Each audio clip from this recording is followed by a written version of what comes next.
आज है 1 दिसंबर 2021 के साकार महावाक्य 1/12/2021। आज बाबा बोले, मीठे बच्चे, क्रोध भी बहुत बड़ा कांटा है। मीठे बच्चे, क्रोध भी बहुत बड़ा कांटा है।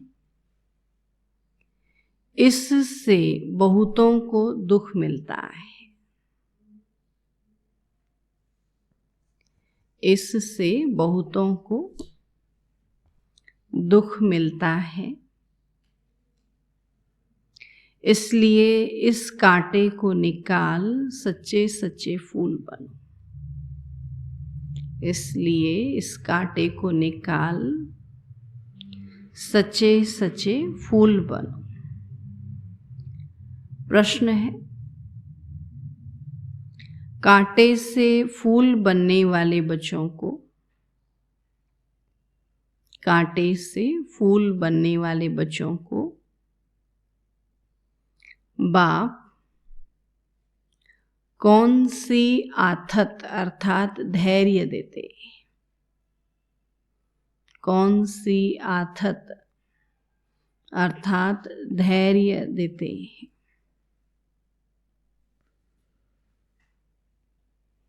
उत्तर है, बच्चे, अभी तक कांटे से फूल बनने में, अभी तक कांटे से फूल बनने में जो माया विघन डालती है, जो माया विघन डालती है,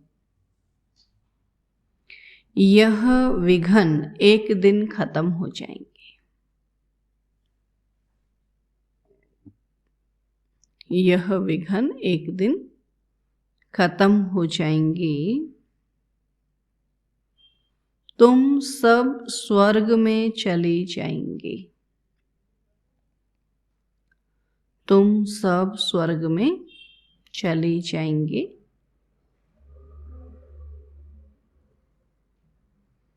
यह कलयुगी कांटे खत्म हो जाएंगे। यह कलयुगी कांटे खत्म हो जाएंगे। बाप ने तुम्हें संगम युगी पॉट में डाला है। इससे होता है ना, पॉट में फूलों को डालते हैं, पानी में रखते हैं तो मुरझाते नहीं हैं। तो ऐसे बाबा कहते, मैंने तुमको संगम युगी पॉट में डाला है। माया भल मुरझा देती है, लेकिन ज्ञान का बीज अविनाशी है। माया भल मुरझा देती है, लेकिन ज्ञान का बीज अविनाशी है। यह बीज विनाश नहीं हो सकता। यह बीज विनाश नहीं हो सकता है ना। ज्ञान का बीज बाबा कहते कभी विनाश नहीं हो सकता। भले देर से फल दे, लेकिन अंकुरित जरूर होता, फल जरूर देता। गीत है, न वह हमसे जुदा होंगे, न उल्फत दिल से निकलेगी। ओम शांति। शिव बाबा ब्रह्मा के तन से मीठे मीठे सिक्की लधे बच्चों प्रति गुह्य राज व ज्ञान समझा रहे। एक तो बच्चों ने गीत सुना कि बाबा हम आपके ऊपर बलि चढ़ेंगे। भल कितने भी सितम सहन करने पड़े, तो बाबा पूछते सितम क्यों होते हैं? क्योंकि मनुष्यों को जहर नहीं मिलता, विकार नहीं मिलता है ना, इसलिए वो सितम करते हैं। और यह तो बच्चे जानते हैं कि हम न आत्मा को और न परमात्मा को जानते थे, और न अपने आप को और न बाप को जानते थे। इसलिए जैसे जानवर बुद्धि थे। लौकिक संबंध में तो अपने को जानते हैं, दुनिया में लौकिक में तो जानते हैं ना, माँ बाप कौन है, भाई बहन कौन है, चाचा ताया, सबको जानते हैं ना। लेकिन यहाँ बाबा कहते हैं अलौकिक में नहीं जानते थे। लौकिक संबंध में तो अपने को जानते हैं, बाप को भी जानते हैं, और इस समय के मनुष्य अपने को और पारलौकिक बाप को बिल्कुल भी नहीं जानते। कह देते हैं परमात्मा का तो कोई नाम रूप देश काल है ही नहीं, तो फिर आत्मा का भी नहीं होना चाहिए। जब परमात्मा का नहीं है तो आत्मा का भी नहीं होना चाहिए। आत्मा को भी वे लोग जानते ही नहीं, कह देते आत्मा सो परमात्मा। और परमात्मा का नाम रूप नहीं तो फिर आत्मा का भी नाम रूप, क्योंकि आत्मा सो परमात्मा का। तो अभी तुमने जाना है वह तो सिर्फ नाम मात्र कह देते हैं ना, कहने मात्र कह देते हैं। आत्मा और जीव है, आत्मा अविनाशी है और जीव विनाशी है ना। आत्मा को अविनाशी कहते हैं और जीव कहते शरीर को, तो ये शरीर विनाशी है।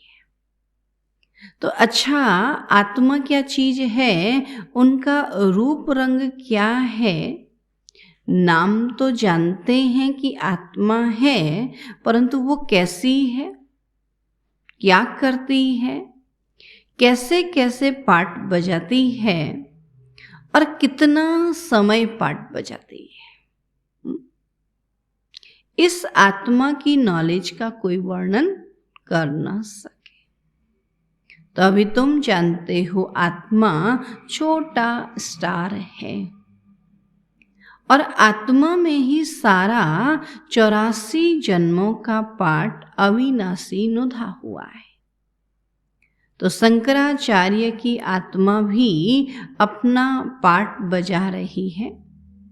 तो यह भी कोई नहीं जानते कि आत्मा कैसे सतो प्रधान और फिर सतो रजो तमो में आती है। सिर्फ कह देते हैं भ्रकुटी के बीच चमकता है अजब सितारा, है ना। जानते कुछ नहीं है, केवल गा लेते हैं बस, और कुछ नहीं जानते। तो आत्मा को नहीं जाना, गोया परमात्मा को भी नहीं जाना, क्योंकि जैसी आत्मा है वैसा ही परमात्मा भी। और आत्मा को ही नहीं जाना तो परमात्मा को कैसे जानेंगे। बाबा कहते हैं इस समय यह है कांटों का जंगल और सब कांटे। न रचयिता परमपिता परमात्मा को जानते हैं और न रचना के आदि मध्य अंत को जानते हैं। तो तुम बच्चे आत्मा और परमात्मा को जानते हो, सो भी नंबरवार पुरुषार्थ अनुसार ना, सब एक जैसा नहीं जानते हैं ना, नंबरवार जानते हैं। बहुत बच्चे हैं जो यथार्थ रीति नहीं जानते। देह अभिमान में रहने के कारण पूरी धारणा नहीं होती है। नंबरवार तो है ना, पूछते हैं बाबा ऐसे क्यों है, सब क्यों नहीं जानते हैं, नंबरवार क्यों जानते हैं, ऐसा क्यों है। बाबा कहते हैं बच्चे यह राजधानी स्थापन हो रही है और राजधानी में सब एक जैसे हो जाएं तो कहाँ रखेंगे सबको, है ना। बाबा के नंबरवार चाहिए ना, उसमें राजा भी चाहिए, प्रजा भी चाहिए, रानी साहूकार सभी चाहिए ना। तब बाबा कहते हैं नंबरवार इसलिए क्योंकि राजधानी स्थापन हो रही है और इसमें सब प्रकार के जरूर चाहिए और पत्थर बुद्धि हो तभी तो कम से कम पद पाए। सुना क्या कहता बाबा, पत्थर बुद्धि होंगे तो वो क्या करेंगे, कम पद। हम अपने को बचाना चाहते हैं ना कि क्या करें, हमारी समझ में ही नहीं आता, हमारी बुद्धि ऐसी है। तो बाबा आज कहता बुद्धि कम होगी तो क्या बनेंगे? कम पद पाएंगे। अगर खुद जानते हो तो औरों को भी समझाएं। तुम कहेंगे आगे चलकर समझाने लग पड़ेंगे, परंतु ऐसे भी कोई चाहिए, तभी तो कम पद मिलेगा ना। कोई कम समझाने वाले भी चाहिए, नहीं समझा तभी तो उनको भी कम पद मिलेगा। तो सबको बाबा राजा ही कहाँ से देगा, है ना। यहाँ भी गवर्नमेंट क्या कहती है, सारे ऑफिसर निकल जाए तो फिर काम कौन करेगा, लेबरी कौन करेगा। तो बाबा भी कहते हैं कहाँ राजा और कहाँ प्रजा, कितना फर्क है। और यहाँ तो राजा प्रजा सबको दुख है, सतयुग में न राजा को दुख है और न प्रजा को, परंतु मर्तबे में फर्क है। राजा राजा है, प्रजा प्रजा है, मर्तबे में फर्क है। और पूरी धारणा न होने के कारण किसी को समझा ही नहीं सकते। हाँ, आज क्यों नहीं समझा सकते बाबा कह रहे? क्योंकि अपनी धारणा पूरी नहीं। फिर कोई न कोई कांटा लगता रहेगा, कभी लोभ का, कभी मोह का, और भूतों की प्रवेशता होती रहेगी। तो यह भी होना है जरूर। तो तुम हो प्रजापिता, ब्रह्मा कुमार ब्रह्मा कुमारियां। प्रजापिता का बाप कौन? शिव बाबा। बाकी शिव का बाप कोई होता ही नहीं, वो सबका बाप है, उसका कोई बाप नहीं। ये ब्रह्मा विष्णु शंकर भी शिव की रचना है, तो सब हो गई आत्माएं। तो परम पिता परमात्मा एक है। ब्रह्मा विष्णु शंकर अथवा लक्ष्मी नारायण आदि कोई भी मनुष्य आत्मा से कभी गति सदगति का वर्षा नहीं मिल सकता है ना। बाबा के जो खुद ही चक्र में आते हैं वो दूसरे को कैसे छोड़ाएंगे, है ना। कोई भी मनुष्य, कोई भी देहधारी किसी को गति सदगति नहीं दे सकते। तो मनुष्य न आत्मा को यथार्थ जानते हैं और न परमात्मा को जानते हैं। एक परम पिता परमात्मा ही आत्मा का रियलाइजेशन करा सकते हैं, तो ज्ञान से सदगति होती है। ज्ञान तो एक बाप ही देते हैं। तो कोई कोई बच्चे फिर यज्ञ की स्थूल सेवा भी बहुत करते हैं, है ना। एक होता सूक्ष्म सेवा, ज्ञान योग की सेवा, और एक होता स्थूल सेवा। स्थूल सेवा तो समझते हैं ना, कोई भी कर्मणा सेवा, उसको स्थूल सेवा कहते हैं।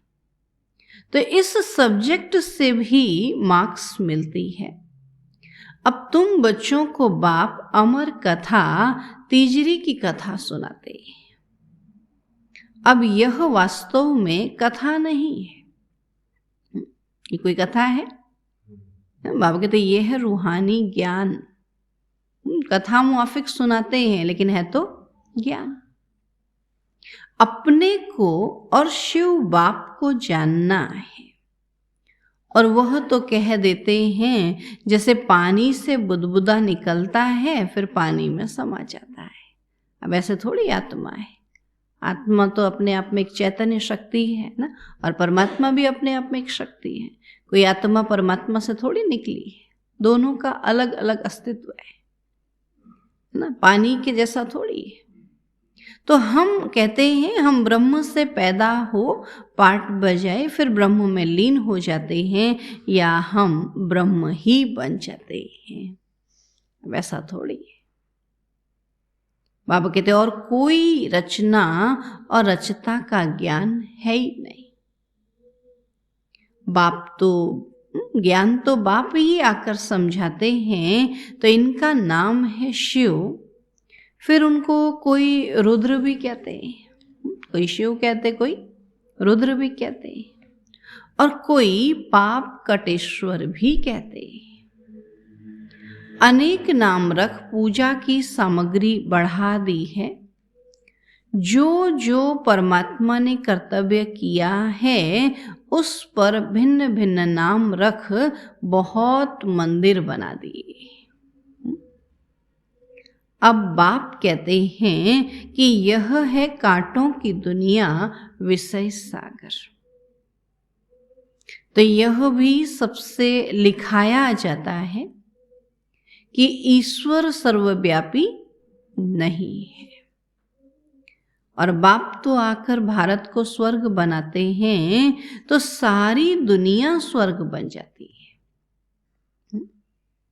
बाबा कहते ये भी किसी की बुद्धि में नहीं आता। अगर बाबा के 10 देवता तैयार हो जाएं तो 10 देवताओं के लिए क्या बना दूंगा? स्वर्ग बना दूंगा, है ना। बाबा भी आया है तो बाबा कहते आप देवता बनो तो सही। तो बाबा आकर भारत को स्वर्ग बनाते तो सारी दुनिया स्वर्ग बन जाती है। केवल भारत में सेवा करें तो सारी दुनिया स्वर्ग बन जाएगी। ये भी किसी की बुद्धि में नहीं आता है। शास्त्र सब हैं भक्ति के, बाकी हर एक को अपने अपने काम का ज्ञान है। जैसे डॉक्टर को डॉक्टरी का ज्ञान है, इंजीनियर को इंजीनियरिंग का ज्ञान है ना। बाबा कहते हैं वाड़े का, कारपेंटर को कारपेंट्री का, वाड़े का ज्ञान है, डॉक्टर को डॉक्टरी का ज्ञान है, और यह है रूहानी ज्ञान। और जो तो एक परमात्मा ही आकर देते हैं, तो मनुष्यों को यह पता ही नहीं कि परमात्मा किसको कहा जाता है। सोचो, आपके मनुष्य को यही नहीं पता कि कोई भी देहधारी परमात्मा नहीं हो सकता है ना। पता ही नहीं कि परमात्मा किसको कहा जाता है। गीता में श्री कृष्ण का नाम डाल दिया है। तो मुख्य बात है ही यह, माई बाप को खंडन कर दिया है तो बाकी सब शास्त्र झूठे हो गए। तो झूठे पत्थरों की भी खानियां होती, बाबा झूठे पत्थर है ना जैसे, उनकी भी खानियां होती हैं। तो यह भी जैसे झूठे पत्थर है। आज बाबा शास्त्रों को झूठे पत्थर कहते हैं। बाबा कहते खानियां है ना, झूठ बना दिया ना, ज्ञान को, परमात्मा को, सबको झूठा कर दिया। तो पारस बुद्धि वाले रहते हैं पारसपुरी सतयुग में, और यह तो है क्या? बाबा के नरक बुलाते हैं, हे पतित पावन आओ, तो जरूर यहां सब पतित हैं। तो नरक और स्वर्ग दोनों भारत में ही हैं। अब कोई मरते हैं तो कहते हैं स्वर्ग गया। यह बुद्धि में नहीं आता कि स्वर्ग तो सतयुग को कहा जाता है ना। अभी यहां मरेंगे तो यहीं पैदा होंगे ना, सतयुग में थोड़ी चले जाएंगे। तो परमात्मा आकर स्वर्ग की स्थापना करते हैं, न कि नरक की। तो रावण राज्य कब से शुरू होता है यह भी किसी को पता ही नहीं है। द्वापर से बाबा के जब नीचे गिरे, 5 विकार शुरू हुए, तो रावण राज्य शुरू हुआ। तो बलशास्त्र बहुत पढ़ते हैं, ब्रह्मचर्य में भी रहते हैं, परंतु पैदा तो विकार से होते हैं ना। साधु सन्यासी भी साधना करते हैं, बाप से मुक्ति मांगते हैं, क्योंकि छी दुनिया में रहने नहीं चाहते। अब बाप कहते हैं पहले आत्मा को जानो कि कैसे जन्म मरण में आती है। ये आत्मा इस दुनिया में कैसे जन्म मरण में आती, पहले आत्मा को तो जानो, और कैसे फिर सच्चे सोने में खाद पड़ती है ना। आत्मा जो सच्चा सोना थी, कैसे उसमें विकारों की खाद पड़ती है, कैसे 84 जन्मों का पाठ बजाती है। तो सबसे जास्ती पाठ तुम्हारा है, जो देवी देवता थे वही पूरे 84 जन्म लेते। तो लक्ष्मी नारायण ने राज्य किया, फिर कहाँ गए? उनकी आत्मा ने जरूर जन्म तो लिया होगा ना, तो अभी वह कहाँ है? बाबा कहते कोई जानता ही नहीं। जो भी आत्माएं थी, देवताएं थे, वो कहाँ है किसी को पता ही नहीं। बाबा कहते पुनर्जन्म लेकर के भी पढ़ाई पढ़ रहे हैं ना। तो कोई जानते नहीं। क्रिश्चियन लोग जानते हैं कि क्राइस्ट इस समय बेगरी पार्ट में होगा। तो तुम तो अच्छी रीति जानते हो कि लक्ष्मी नारायण जो स्वर्ग के मालिक थे, उन्हों को ही पुनर्जन्म ले 84 जन्म पूरे करने। सभी आत्माएं 84 जन्म नहीं लेंगी। क्या कहता बाबा? सब नहीं लेंगी, लेकिन जो देवी देवता घराने की होंगी वो 84 जन्म। जो अन्य धर्म की हैं वो तो द्वापर से आए, तो उनके थोड़ी 84 जन्म होंगे। तो सभी आत्माएं 84 जन्म नहीं लेंगी। यह भी ज्ञान बुद्धि में धारण करने का है। और योग में रहने के सिवाय कांटों से फूल बन नहीं सकते। योग से ही विकर्म विनाश होंगे और सतो प्रधान फूल बनेंगे। तो जब तक यहाँ हैं, इस दुनिया में हैं, तब तक कुछ न कुछ कांटे पने का अंश रहता है। एकदम परफेक्ट तो कोई अभी नहीं बनेगा ना। बाबा कहते कांटे पने का अंश रहता है। फूल बन गए फिर तुम यहाँ रह नहीं सकेंगे। तो फूलों का बगीचा सतयुग को कहा जाता है।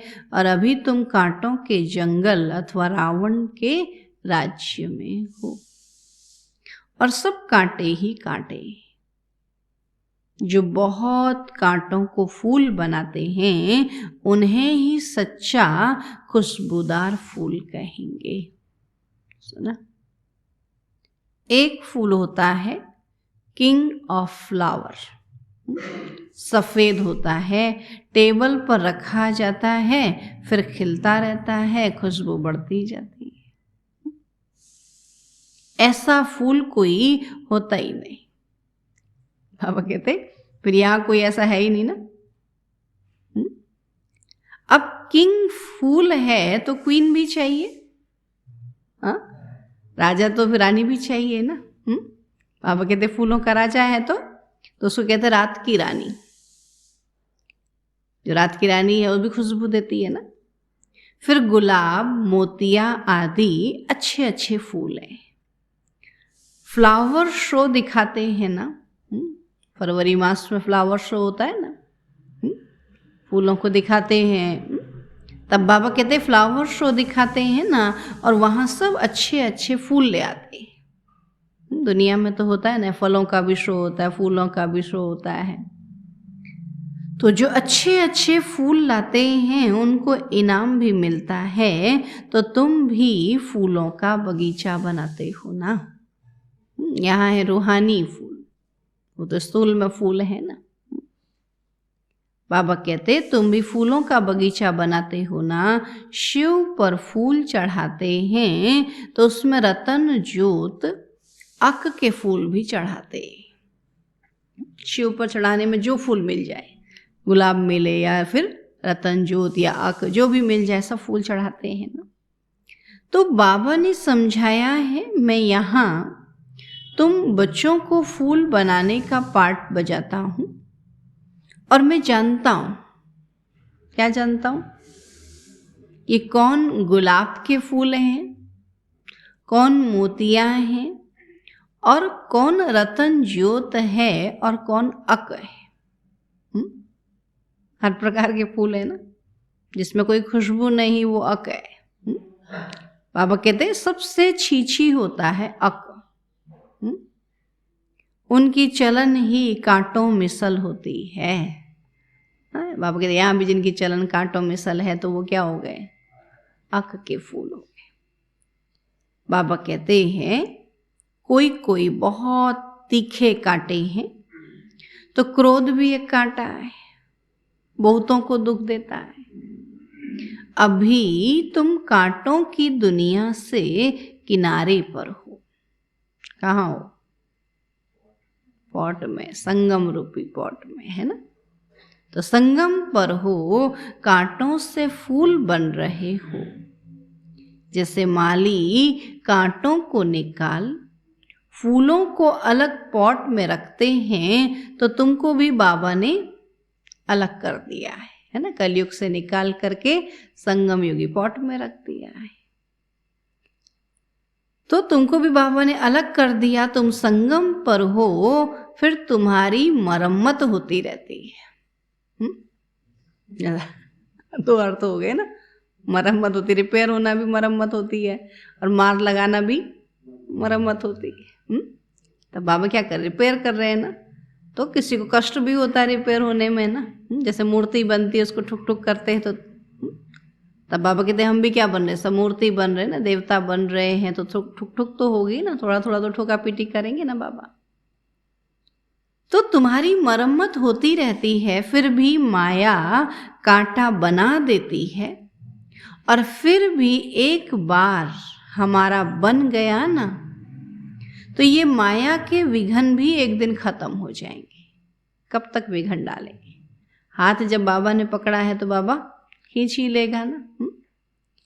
बाबा कहते माया के विघन भी एक दिन खत्म हो जाएंगे, और फिर यह जो पॉट में लगे हुए फूल हैं, यह सब स्वर्ग में चले जाएंगे, और कलयुगी कांटे सब भस्म हो जाएंगे।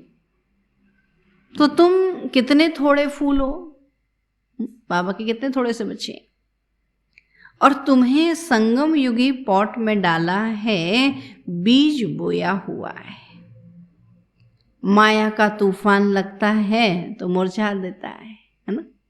अभी बरसात लगती तो फिर मुरझा, अभी ठंडी आएगी तो फिर मुरझा जाते हैं ना, गायब हो जाते हैं।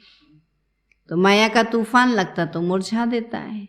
फिर भी अविनाशी ज्ञान का बीज एक बार डाला है तो वह विनाश नहीं होता है। तो बाप बैठ बच्चों को समझाते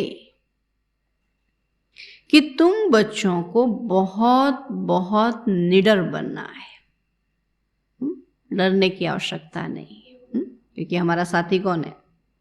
स्वयं भगवान। तो बहुत बहुत निडर बनना है। बाबा कहते हैं कि यह लिख दो कि हर 5000 वर्ष के बाद यह मेला प्रदर्शनी हम इस संगम पर दिखाने आए हैं। ये तो लिखना है कि यह लड़ाई 5000 वर्ष के बाद लगती है, पुरानी दुनिया को नया बनाने या नरकवासियों को स्वर्गवासी बनाने, है ना। बाबा कहते मेला प्रदर्शनी भी लगती तो लड़ाई भी लगती है। तो बाबा डायरेक्शन तो बहुत देते हैं, युक्तियां तो बहुत सहज बताते हैं कि शिव बाबा को याद करो और स्वर्ग की बात सही लो। फिर बाबा कहते मनुष्य तो पानी में डुबका मारते रहते हैं, नहीं। अभी कार्तिक पूर्णिमा से स्नान किया, फिर अभी गंगा स्नान फिर करेंगे ना उत्तरायणी के दिन। तो बाबा कहते वो तो पानी में डुबका मारते रहते हैं। बाबा फिर कहते सो भी सागर में जाए ना, स्नान ही करना है तो कहाँ जाए? सागर में। नदियां सागर से निकली, नहीं? ऐसे तो गाना गाते हैं ना, भाप बनती है, बादल बनते, फिर बादल बरसते, फिर नदियां बनती, फिर सागर में जाकर मिलता है, सागर से फिर पानी भाप बन के उड़ता है। तो नदियां सागर से निकली हैं, तो नदियों का बाप सागर है ना। वहां जाकर स्नान करो। बाबा कहते फिर सागर में जाकर स्नान करो, परंतु वो खारा है। सागर जो है खारा है, इसलिए मीठी नदियों में स्नान करते। अभी तुम हो ज्ञान सागर के बच्चे, तो ज्ञान सागर पतित पावन बाप है, और तुम उनके बच्चे, तो जो जितनी जास्ती सर्विस करेंगे तो समझा जाएगा यह अच्छा फूल है। तो प्रदर्शनी में भी घड़ी घड़ी अच्छे फूलों को बुलाते हैं, समझते हैं फलाने हमसे होशियार है, परंतु होशियार का फिर रिगार्ड भी रखना चाहिए। तो बाबा हमेशा समझाते हैं कि कभी क्रोध नहीं करो, प्यार से समझाओ। क्रोध कोई करता है तो बाबा समझते हैं कि इनमें कड़ा भूत है, माँ बाप पर भी क्रोध करने में देरी नहीं करते हैं और ही दुर्गति को पा लेंगे। तो बाबा कहते गरीब निवाज कभी गरीबों पर क्रोध करेंगे क्या? बाबा तो गरीब निवाज है ना, हम बच्चे गरीब है तो क्रोध करेंगे क्या? गरीब निवाज बाबा आया ही है गरीबों को साहूकार बनाने। और यहाँ जो पदम पति हैं वो दूसरे जन्म में नौकर चाकर बनेंगे, बाबा की सेवा नहीं करेंगे। सारा धन बाबा कहते यूं ही वेस्ट करेंगे तो फिर वहां जाके क्या बनेंगे, है ना। पिछले जन्म में अच्छा कर्म किया तो इस जन्म में मिला, इस जन्म में कुछ अच्छा ही नहीं किया तो फिर क्या बनेंगे, नौकर चाकर बनेंगे। तो गरीब जो अच्छी रीति पढ़ेंगे वह जाकर वहां राजा रानी बनेंगे। तो ऐसे भी सेंटर्स पर आते हैं जो ईश्वरीय सेवा में कुछ नहीं देते। उनको पता ही नहीं है कि थोड़ा भी बीज बोने से हमारा भविष्य कितना ऊंचा बनेगा। सुदामे का मिसाल है ना, ये मुट्ठी चावल दिया। बाबा कहते हैं ईश्वर अर्थ दान करते हैं, समझते हैं दूसरे जन्म में फल मिलेगा। तो बाबा लिख देते हैं कि बच्चे तुमको एक ईंट के बदले महल मिल जाएंगे। यहां कौड़ियां देते हो और वहां हीरे बन जाते हो। इसलिए चावल मुट्ठी का गायन है। गुरु नानक के टिकाणे में जाते हैं तो कुछ न कुछ रखते जरूर है, नहीं लोग गुरुद्वारे में जाते हैं तो कुछ न कुछ वहाँ ले जाते हैं, परंतु यहाँ तो बाप दाता है ना। बाबा क्या कहता, यहाँ तो बाबा देने वाला है, यहाँ बाबा मांगने वाला नहीं है। जो भी देते हैं तो वो रिटर्न में लेने के लिए। अच्छा, मीठे मीठे सिक्की लधे बच्चों प्रति माता पिता बाप दादा का याद प्यार और गुड मॉर्निंग। रूहानी बाप की रूहानी बच्चों को नमस्ते। हम रूहानी बच्चों की रूहानी बाप दादा को नमस्ते नमस्ते नमस्ते। धारणा के लिए मुख्य सार है, बहुत बहुत निडर बन, बहुत बहुत निडर बन। कांटों को फूल बनाने की सेवा करनी है। कांटों को फूल बनाने की सेवा करनी है।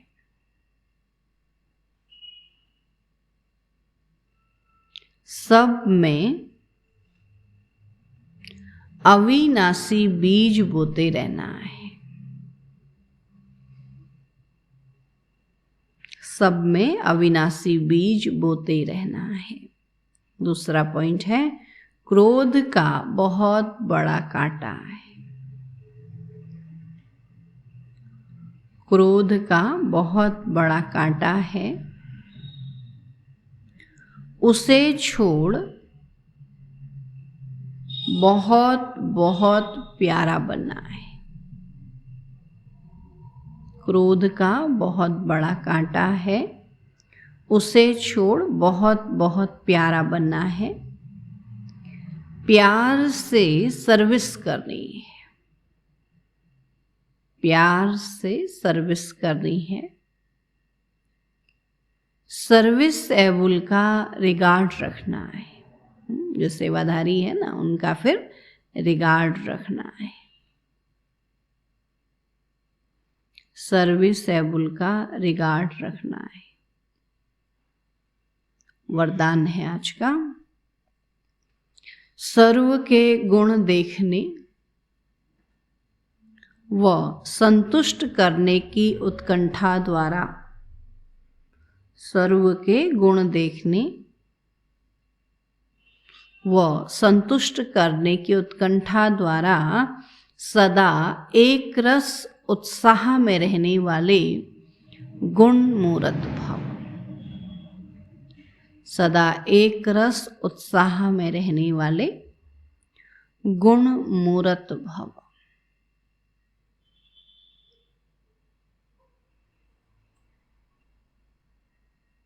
बाबा कहते हैं कि सदा एक रस उमंग उत्साह में रहने के लिए जो भी संबंध में आते हैं उन्हें संतुष्ट करने की उत्कंठा हो।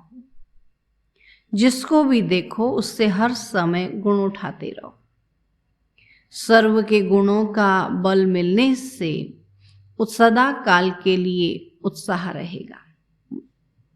उत्साह कम तब होता है जब औरों के भिन्न भिन्न स्वरूप और भिन्न भिन्न बातें देखते सुनते हो, लेकिन गुण देखने की उत्कंठा हो। बाबा कहते भिन्न भिन्न गुण नहीं देखो बल्कि विशेषता देखने की उत्कंठा हो, तो एक रस उत्साह रहेगा और सर्व के गुण देखने से स्वयं भी गुण मूरत बन जाएंगे, है ना। जब सर्व के गुण देखेंगे तो स्वयं भी गुण मूरत बन जाएंगे। स्लोगन है, बेहद के वैराग्य वृत्ति का फाउंडेशन मजबूत हो। बेहद के वैराग्य वृत्ति का फाउंडेशन मजबूत हो तो सेकंड में अशरीरी बनना सहज है।